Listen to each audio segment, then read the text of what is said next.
Hi everyone, আমার নতুন আরও একটি ভ্লগে তোমাদের সকলকে জানাই অনেক অনেক স্বাগত। তো কেমন আছো তোমরা সবাই?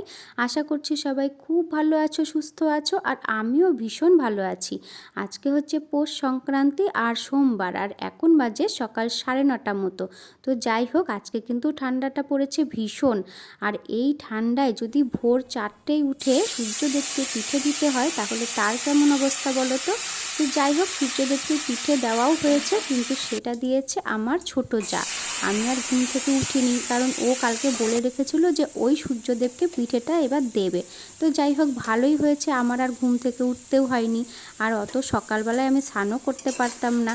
তো যাই হোক, আর এই ঠান্ডাতে আজকে হচ্ছে জন্ম নিয়েছিল আমার ছোট দেওর, মানে ভাই।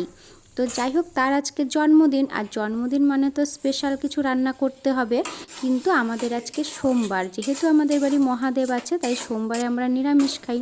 তো কি হয়েছে, কারণ নিরামিষের মধ্যেও এমন এমন পদ আছে যেগুলো রান্না করলে কিন্তু বেশ ভালোই লাগে। তো ভাই আবার পোলাও আর আলুর দমটা বেশ ভালো খায়, তো আমিও ভাবলাম তাহলে পোলাও আর আলুর দম, চাটনি আর পায়েসটা করে দিই জন্মদিন স্পেশাল।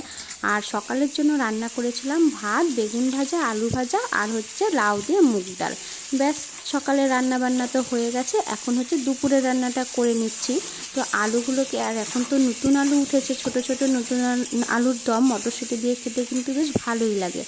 তো যাই হোক, আমি ওইখানে আলুটা, মানে আলুর দমের আলুটা নুন আর হলুদ দিয়ে ভাজতে বসিয়ে দিয়েছি, আর এখানে সেই সুযোগে ভাবলাম পায়েসটাও করে নিই।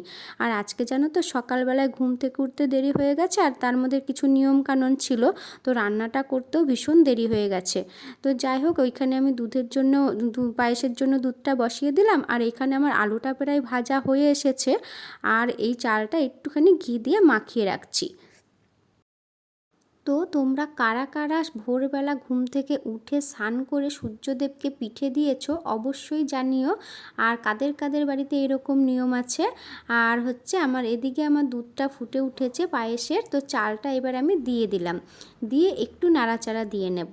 তো যাই হোক, আর আমার জানো তো এরকম নিরামিষ রান্নাবান্না, মানে নিরামিষ খাবার একেবারেই আমি পছন্দ করি না, কিন্তু মাঝে মধ্যে কিন্তু এই রকম যদি রান্নাবান্না হয় তাহলে কিন্তু মন্দ হয় না। আর আমার বর হচ্ছে নিরামিষটাই বেশি পছন্দ করে, মানে আমরা দুজন পুরো উল্টো। নিরামিষ পছন্দ করি না তার মানে যে মাছ মাংস খুব ভালো খাই তা কিন্তু না, কিন্তু আমার নিরামিষ রান্নাটা না অতটা একটা ভালো লাগে না। তো যাই হোক, এখানে আমি আলুর দমের জন্য ফোড়নে দিয়ে দিয়েছি এলাচ, দারচিনি, লবঙ্গ, আর একটু সাদা জিরে আর শুকনো লঙ্কা। আর মশলার মধ্যে দিয়েছি কাজু বাদাম, আর হচ্ছে পোস্ত, আর জিরে, আদা, কাঁচা লঙ্কা একটু মিহি করে বেটে নিয়েছি মিক্সিতে। তারপরে দিয়ে মশলাটাকে ভালো করে কষিয়ে ভেজে রাখা আলু আর মটরশুঁটি দিয়ে দিয়েছি। আর মটরশুঁটিটা না আমি ভাজিনি, কারণ ভাজার সময় মটরশুঁটিটা ভীষণ ছেটে, তো পরে আমি দিয়ে দিয়েছি। তো আমার এদিকে আলুর দমটাও হয়ে গেছে, আর এখন আমি পোলাওর জন্য ফোড়ন দিয়ে দিলাম এলাচ, দারচিনি, লবঙ্গ, তেজপাতা।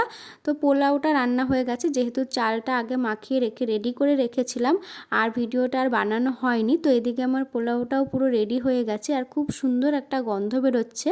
আর এদিকে আমার যা হচ্ছে বেগুনি ভাজা করছে, কারণ পোলাওর সাথে না একটুখানি মচমচে বেগুনি হলে কিন্তু ভীষণ ভালো লাগে, তাই না বলো? আর জন্মদিন বলে কথা, তার জন্য ও আরও, জন্মদিনের জন্যই, মানে ভাই ভালো খায় যেহেতু, এর জন্য ও আরও বেগুনিটা করছে। তো যাই হোক, এদিকে আমার রান্না বান্না পুরো কমপ্লিট, আর এখন হচ্ছে ভাই আসার অপেক্ষা। ভাই বাড়িতে নেই, এক জায়গায় গেছে, তো ও আসলে তারপরে ওকে খেতে দেওয়া হবে। তো তোমাদের আজকের ভিডিওটা কেমন লাগলো অবশ্যই জানিও, আর যদি ভালো লেগে থাকে প্লিজ একটা লাইক করে দিও, আর শেয়ার করতে ভুলে যেও না। আর এই রকম ভিডিও যদি তোমরা আরও দেখতে চাও তাহলে প্লিজ আমার চ্যানেলটিকে সাবস্ক্রাইব করে আমার পাশে থেকো। দেখা হবে নতুন কোনো ব্লগে।